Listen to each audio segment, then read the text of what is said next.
This is The Persuasion Game, the Forge's podcast all about the art of persuasion. Each episode, we connect with marketers, business leaders and beyond to learn how they use persuasion to influence their customers, convince their stakeholders and drive their businesses forward.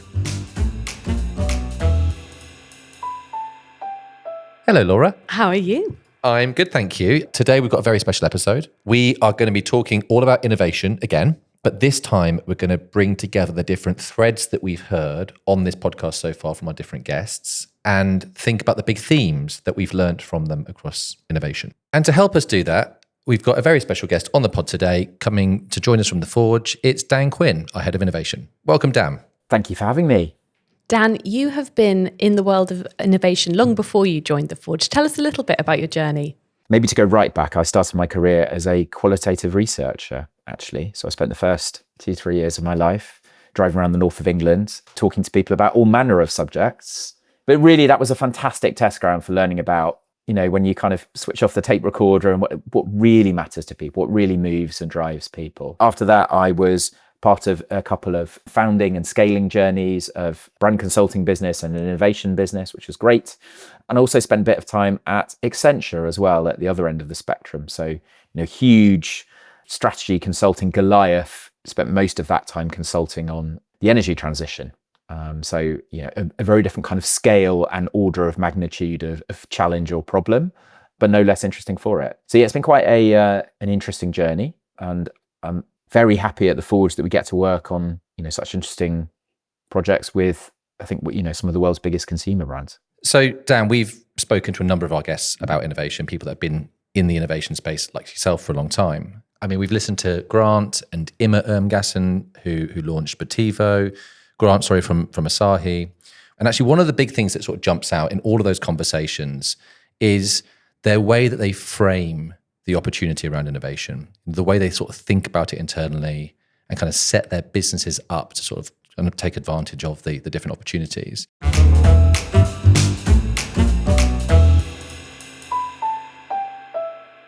So relative to beer, this is what we are. But if you position it in the soft drinks category, relative to soft drinks, what are we? Then you get a much more interesting conversation. You say to people, let's take the numbers. You know, these soft drinks have 12 grams of sugar. We have 4. They have 110 calories. We have 13. And we have a sweet but bitter profile. They're very sweet. Does any of that sound interesting? And they're like, oh yeah, that sounds interesting. Because you're positioning it against soft drinks as opposed to, well, it doesn't quite taste like the other beer, which might be true, but maybe that's the wrong positioning.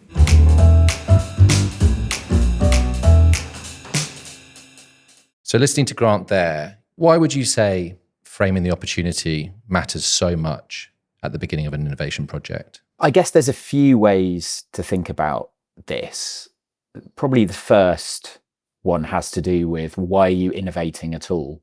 Central to any kind of innovation brief or objective should be some kind of growth goal, which typically will enable the business or the brand to stretch into space which they're not able to tackle with their existing range or portfolio.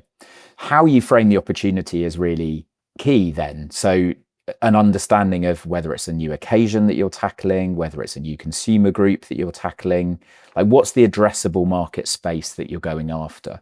And especially if that's a new one for you or for the business, I think it's incredibly important that you're quite clear what slice of that space it is you think you're going after.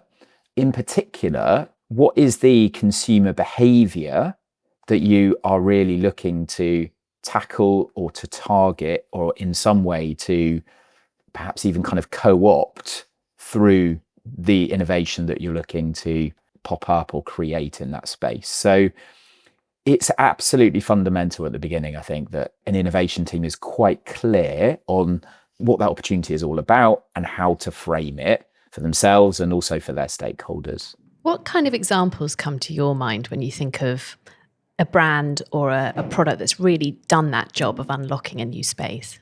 The ones that come to mind are probably what we'd regard as real disruptors in their space. So Oatly, they took plant-based milk, which felt frankly like the domain of kind of health food shops, felt like a very worthy choice for a very narrow segment of the population. And they completely changed the conversation about what it was. They made a decision to activate in coffee culture, which kind of positioned the experience and the quality of the milk as being kind of, barista approved. Just the narrative that they span around plant-based milk completely changed the conversation. It became something playful, fun, light, reframing from kind of something you find in a dusty part of a health food shop to something that was actively desirable for young urban kind of coffee drinkers was the most kind of genius sleight of hand, which of course they backed up then with consistently brilliant comms and just general kind of rule breaking as they built their brands. I think you're bang on. And it does remind me of what we heard from Imme, which is when you have that really strong sense of the kind of space you want to occupy, it does become a sort of very 360 proposition quite quickly. You're thinking about a specific occasion, you're thinking about ways of executing. It's not just a flavour variant and you're going to push on the old narratives and try the old ways of going to retail, etc. You're really imagining a whole different world of experience that you want people to buy into. I suppose it's that classic thing of you've got the sense of the idea you want people to buy into, and then the product to buy kind of naturally falls out of that. At its core, successful innovation is a behaviour change exercise. You need to ensure that consumers are really clear what they're substituting you for and what you want that new behaviour to be. Because I think if you can't really decide, there's a fair chance that the consumers that you're targeting can't decide either, and then you've probably lost the battle before you've even started. That's a great point. So often, a part of the journey that you go through internally in selling innovation is making a strong business case, making it provable. But by its nature, innovation is often about discovering the patterns that haven't been already anticipated, codified within typical research systems. And that made us think of our second theme, didn't it? Which is like, where do you actually look? Where do you look for data and insight? We've got a little word from Jane here, haven't we? So instant foods, if you have a pot noodles, they taste delicious, but they're not necessarily that good for you. But there are moments where you still do it anyway because it tastes so delicious. But I find it fascinating, like Huel, if I watch what's happened with Huel in the market and how they've started life as a protein powder for bodybuilding, basically, and just stretching, and then moving into that same pot space, but with a proposition that's built on pretty strong nutrition credentials. And now they're working very hard to say that it tastes great. I think Huel is the most brilliant example. It's a kind of tension that no one needed solving until it was solved. And then all of a sudden it all became very obvious, right? It repositioned kind of all the incumbents as being super unhealthy and frankly not all that nice. And then we had the same with Imme, with the kind of tension between health, a cider vinegar, apple cider vinegar based product, and hedonism, which is kind of an interesting tension there as well. So I think these creative tensions can exist where you don't expect them. Have you got any other examples, Dan, of where some of this magic has occurred? One that comes immediately to mind is Fever Tree. What they managed so brilliantly was to shift the conversation around what a mixed drink really was. Historically, the spirit was the hero, the mixer was 5% of the story at best. So the whole notion of if it's 2/3 or 3/4 of your drink, you better pay really careful attention to what goes into it. That came at a staggering premium. Fever Tree tonics were 3 times more expensive, perhaps, than the kind of existing base. And they've continued to protect that value as well, right? Continue to protect that value. And now they've branched into the cocktail space and actually positioned themselves as being the ones offering the mixing genius and the flavour credentials and so forth to be stacked up against a kind of base generic spirit. Quite a magical reinterpretation of their role in that mix. Again, it's an example of something which, when you say it, it seems obvious. But prior to that, that wasn't the discourse. That courage and that kind of willingness to flip the narrative, I think is what so very often sits at the heart of, real value creation. And yet the genius is in stitching it together in a way that feels quite intuitive. Once the genie's out of the bottle, it's like, yeah, of course. How could I have ever thought otherwise? What I love about that example as well is it links back to what we were talking about opportunity framing. I think it's very tempting that we go, okay, so we're innovating within our category, and actually Fever Tree would not be in the position to talk about premiumizing tonic unless alcohol had been slightly destabilized. If people were not falling slightly out of love with alcoholic spirits. I don't think they would be as open to, having conversations about paying more for the non-alcoholic part of the drink. So looking at those trends of the growth of low and no, as well as looking at like elevated premium experiences, it's not just sort of one tension versus another. It's really about looking at a sort of a shifting world and your place within it. One of the reasons why I really love working in innovation and really cherish a great innovation challenge is partly because innovators are such interesting people. I may be a little bit biased, but genuinely, I think inside any business, they are very often the ones who are simultaneously attuned to culture, have an evolving view around maybe how their consumers' worlds and needs and aspirations are changing, as well as kind of hard commercial reality. The fuel, if you like, behind all of that is just simply curiosity. You can codify it or make it sound more elaborate than that. But I believe at its core, that's what it's about. It's just about the urge to want to find out and to explore. And as you say, be willing to accept that maybe the answer doesn't come straight away. Maybe it's just a hunch that you have to sit on, in order to, I guess, start to find kind of like meaningful answers. And that joining the dots, kind of making connections between all these different data points, there may be an element of it which can be codified or can be made a little bit, scientific, if you like. But I firmly believe that most great innovation breakthroughs owe every bit as much to kind of serendipity or art as they do to science. It reminds me of the conversation with Grant about his time working in the beer category in Spain. And he just noticed that people were drinking beer in a totally different way in Spain to how they were drinking it, say, in the UK market where he had come from. Noticed that people were drinking non-alcs, having one drink would be a beer, one would be a non-alc. And it just planted a seed for him, which I think it was 10 years later that he finally kind of managed to convince the business to kind of take advantage of the opportunity when he was at Asahi. One thing you described there is identifying different needs that might kind of emerge. What can we do in terms of looking for different solutions that might be out there? Again, great innovators, I think, are really adept. And we preach this quite strongly at the Forge, drawing a distinction between the process of understanding consumer needs and the process of understanding solutions. Those two axes, if you like, can operate quite independently from one another. The first and most obvious place to start is in adjacent categories. If you're in ready meals, you might want to be looking in snacking to see what's going on. You might want to be looking in ready to drink beverages to see what's going on, because they're addressing similar consumers in similar sorts of occasions, albeit with a slightly different solution. So the sorts of cues that they might be reproducing, and they can be more graphic cues or structural cues or product experiences or whatever, are all potentially ripe for creating new value in your category. Beyond that, to your example about Grant in Spain, I think one of the most powerful thing that every innovator will tell you is travel is just massively eye-opening, because every single market has its own relationship with every category, which will be a combination of all sorts of historic taste preferences, cultural habits, attitudes, and so on. But it's amazing, because all of a sudden you see that a category can operate or play by a very different set of rules than those that you had always imagined it would have to. One of the things we spoke about offline, Dan, which I thought was really interesting, I'd love you to just reflect on it here, was the conversation that we had with Imme and about where the kind of idea for Botivo came from and why that is such a rich place to look for innovation ideas. Do you want to just share a little bit why you found that interesting? Botivo, in its original form, was a solution for catering to, frankly, the rich and famous. So if you were Kate Moss and you wanted to put on the ultimate party where you knew that everyone who walked through the door would want to be surprised and delighted and have experienced everything there is to experience, what sorts of beverages would be on the menu? Like, oh my goodness, if that's not a lead user environment, I don't know what is.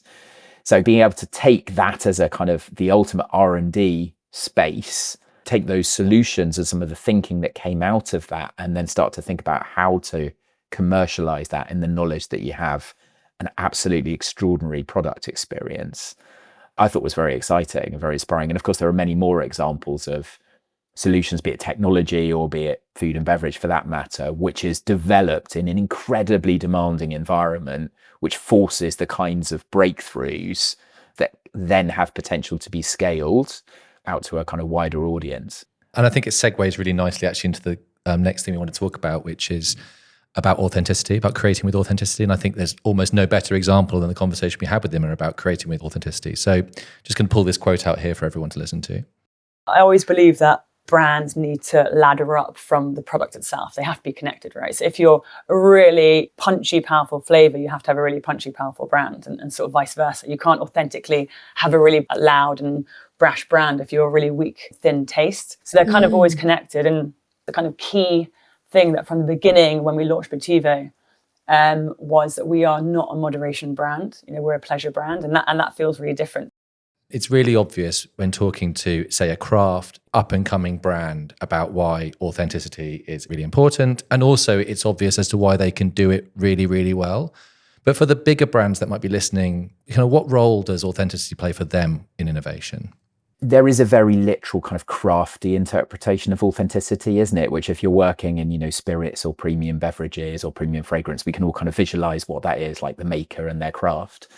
I feel as though there's a version of this which is more applicable perhaps to more, mainstream brands, which is probably more about integrity. We are in an environment where bit by bit, I think consumers trust in big brands to deliver best-in-class experiences and efficacy and taste and ingredients and so forth. It's been progressively kind of chipped away at through, cost engineering and so forth. And so actually, I think consumers are becoming increasingly skeptical towards innovation, new products, new claims. And in that context, they've developed a really keen eye or nose for something that feels like a real benefit that comes from a real place that really will and is intended to create value in their lives versus something that's just an attempt to kind of steal a quick march on the competition. So in a kind of climate of, I wouldn't say mistrust, but where there certainly has been an erosion of trust, brands that act with integrity and are willing to explain, sometimes with humility, why they've made the choices they've made, I think is something that is increasingly rewarded by consumers. I really like that idea of integrity because I think, like so many things, the whole notion of purpose has become this sort of political bellwether, should brands have a purpose? But essentially, I think the origin of the conversation was products should exist for a reason other than making people money, right? And essentially that comes down to integrity. Like, are you proud of the product you've created? Could you stand by like how it was made, what it was made with, and its impact on the planet? And those are all foundational questions that we've had ever since products existed, right? Should be. I mean, why do brands exist? Brands exist to make people's lives easier because it's a proxy for kind of quality and trust. When those things are in any way damaged, it can be really tricky. But I think you're right. And it's interesting how aspects of integrity, so virtue and even justice in some cases, become quite ripe, fertile ground for innovation. So if you take a brand like Tony Chocolonely, who would have thought that you could take a category which previously was kind of about easy indulgence, whether that was a bit more grown up or a bit more family or whatever, and introduce justice with a kind of quirky personality, delivering a fantastic quality product. I mean, they broke just about every rule going in their sort of origin story, and yet over time have proven to be incredibly successful and to have entirely kind of rewritten the rules of the category, actually.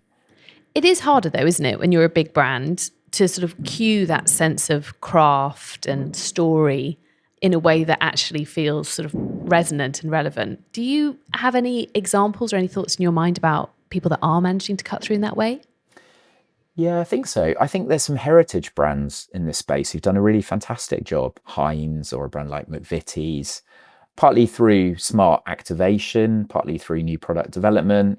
I think they've done a tremendous job at building a conversation with their consumers in a way that you don't necessarily expect mega brands to do. I don't know if you've seen the Heinz drip. They had a range of clothes which all had kind of strategically placed like ketchup lodges on. Or McVitie's, I mentioned already. It took them an awfully long time to get around to it, but McVitie's white chocolate digestives, I mean, genius, right? I haven't seen those. God, I need them. It's so simple, and yet it's the kind of thing, again, that just kind of brings a smile to your face. It feels like a very sincere piece of innovation which builds on the heritage and, a simple, trusted relationship that people have with the product. So Dan, one of the things I absolutely loved about having Imme on the podcast was that we actually got to try some of the Botivo. I don't know if you've tried it yet, but you get the bottle will arrive. So basically the bottle arrives and it's got like a kind of wax top. It's got a beautifully designed front of the bottle. It feels like a very, very premium alcoholic drink, to be honest. And it's only in very, very small writing at the bottom that says, this doesn't have any alcohol in it. And obviously Imme, with her branding background, had thought very careful about this. Let's just hear what Imme has to say about it. How do you make the whole experience from the website and how you order it and the images on there, through to the unboxing experience when it arrives, through to the unraveling of the wax when you make the drink and cut the orange as part of the ritual? Really thinking about how do you make every single touch point of that journey feel like really magical and really pleasurable and really considered, like this is something quite sort of magical that's unfolding before you serve it. And for me, that's kind of sort of what it was all about, is like, how do you make this feel like a moment that is demarcated from the rest of your day the way that alcoholic drinks do. So one of the things I loved about that clip is that she clearly had thought about the full end-to-end experience and enjoyment of that product. And we've since ordered some at home and it arrives in a kind of very, very colourful box. So even the postman can see this kind of beautiful artwork. I'm on bottle 3. Oh, you really? Yeah, it's really good. Yeah. I guess the question here is, what can our clients that have bigger brands do around this kind of end-to-end experience idea? What I loved about how Imme expressed that is her use of the word magic. Probably all marketeers aspire to create a little bit of magic around how their consumers interact with their products and propositions. And I think the challenge here, of course, is about making it feel unforced. I guess what sits behind it is the desire to encourage consumers to carve out a little bit of space for the product and to interact with it, and to give some kind of deeper resonance which cues the need or the benefit that you're satisfying. So if we think about Kit Kats, the kind of thumbnail down the Kit Kat and you break it, and how that signifies taking that time out. So it kind of reinforces and echoes and amplifies the benefit that the product gives. If well judged, of course, it can be phenomenally powerful, but it doesn't do itself. It requires very tight choices about exactly what you want that asset to be as a marketing team, and unbelievable investment in activation and comms in order to make it stick. And I think that's ultimately what we're searching for here, is how we can not just thread the needle of weaving something into people's life, but how we can give it a space and encourage people to take a moment to make the most of and really engage with the product experience that you're delivering. That's such an interesting balance, isn't it? Because when you're living and breathing a brand, it's very easy to kind of overestimate your role in consumers' lives. I think what you're saying is rightly sort of push back on the other thing, which is that you're just background noise, that there is a role for you to somehow tap into something and offer something different in the experience, an elevation of some kind, and actually identifying what that is and how that is communicated through all of the touch points is what's so critical. And to bring it back to behavior change, which, and as I said already, ultimately all innovation has to work in service of behavior change. What are all the little nudges you can employ in order to make that happen? And one of them has to be about seduction. People have to be kind of drawn into the relationship that you'd like them to have with the product. And part of that can be around a little bit of a ritual around it. But the mistake that marketers often make is to assume that what people are really hanging out for is more rituals in their life, which is not the case. I don't think there are consumer needs called, give me some more rituals, please. It's something that has to feel natural, unforced. What I want more is a to-do list. Yeah, exactly. Can you make it really, really hard work for me to, enjoy your product, please? Yeah. Yeah, I mean, it's a bit like, actually away from rituals, pack design as well. It's a bit like the fairy liquid with the very, very small nozzle that sort of cues. You don't really want to put much of this in the bowl because you'll have a whole bowl full of suds because it's extremely strong, this product. No, I think that's a great example. And, and if done well, it creates a sense of ownership. It feels like my product and I enjoy it the way I want to, only actually someone else really cued how you would be enjoying it. But over time, it starts to feel like your way. And yeah, a sense of, aspiration might be a bit strong around, washing up liquid. There's still a sense of, when I do it this way, I'm doing it the right way. Okay, so we've all got this sense of what it is to actually create these experiences, to feel excited about the potential of the magic. And then, honestly, this is probably where the work really comes in for the people that are innovating in-house, because it's a question of resilience, creativity, tenacity, and in selling that idea into various different stakeholders, all of whom are going to have builds, objections, suggestions as you go through it. And I think Grant has some interesting things to say here. The first 18 months to 2 years, it was a constant battle to keep alive the support. Year 2 got better, but year 3, the volume started to like treble, quadruple. So you're talking about 200% growth rates.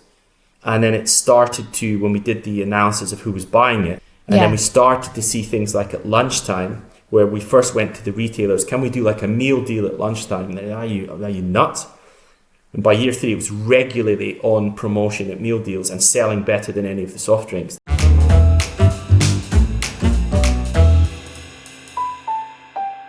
So Dan, I mean, you've worked with a lot of big brands over the years that you've been innovating. What role does vision play in making the innovations happen inside these big businesses? I think all of the interviewees you've spoken with around the topic of innovation have just underlined in all sorts of ways how important it is to have a powerful vision about the potential that's contained in, whatever your big idea is for the organization, a clear vision of the future, what that will look and feel like, ensure that it's evidenced, but acknowledge the fact that really what people love is a good story. So there are environments in which, data points are going to be important and will be interrogated, but it all needs to be wrapped up in a compelling human story and a mission that you can sort of never stop trying to recruit people into. Every amazing external campaign will start with a whole series of equally potent internal campaigns. And that might start with the innovation brief and all the people you need to get on board with that, purely in order to create, the mandate for the work. When perhaps the idea sort of coalesces and you need to bring other people on that journey with you, a rolling momentum building kind of journey through the business, I guess, before it even sees the light of day. So yeah, I think all great innovators are incredibly resilient people by nature. So I remember someone saying this to me that, the art of a great innovator is to be able to simultaneously care very much about something, but also kind of not care. Need to be able to be kind of dispassionate about the thing that you're fighting for, to be able to step back and to look at it from new perspectives. And if needs be, to let it go in the knowledge that there'll be another one coming in time as well. Yeah, I think that's so interesting, Dan. I think that point about being dispassionate, I think that's where the data comes in, isn't it? That's where being really honest with yourself about what the data is showing you about, is this succeeding? Is it not succeeding? If it isn't succeeding, what are the reasons why and what can we change? And the storytelling being, how do you then sell in the next phase or the next stint that you want to make with the product? Resilient, and also, I think the other word that comes up time after time when analysing businesses that are successful when it comes to innovation is about patience and a willingness to play the long game. Some of the most powerful innovations that we could point at, I don't know, Nespresso, for example, was not an overnight success story. It took decades almost before they developed a large enough installed user base in order for retail stores to start to become viable and so forth. So some of these things which fundamentally change the landscape of a category, it takes a really long time to make happen. I have the utmost respect for in-house innovators. It's a contact sport, and the ones who are successful kind of, play it like they mean it every single day. Yeah, absolutely. What a great note to leave it on.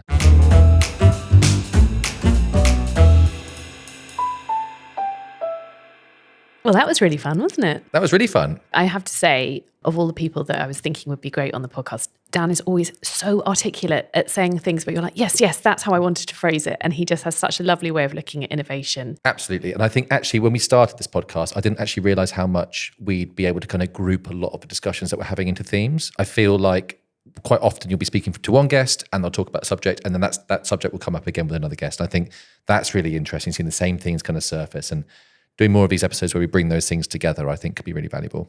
Absolutely. Thanks for listening. If you'd love to hear more from marketers, entrepreneurs, and business leaders about how to use the art of persuasion to drive your business forward, then make sure you're following the podcast in your favourite podcast app. And just a last ask from us. This is a new podcast, and we'd love it if you could be persuaded to help us spread the word by telling somebody else about it. leaving us a review, or even better, sharing an episode on social media. Search The Forge on LinkedIn.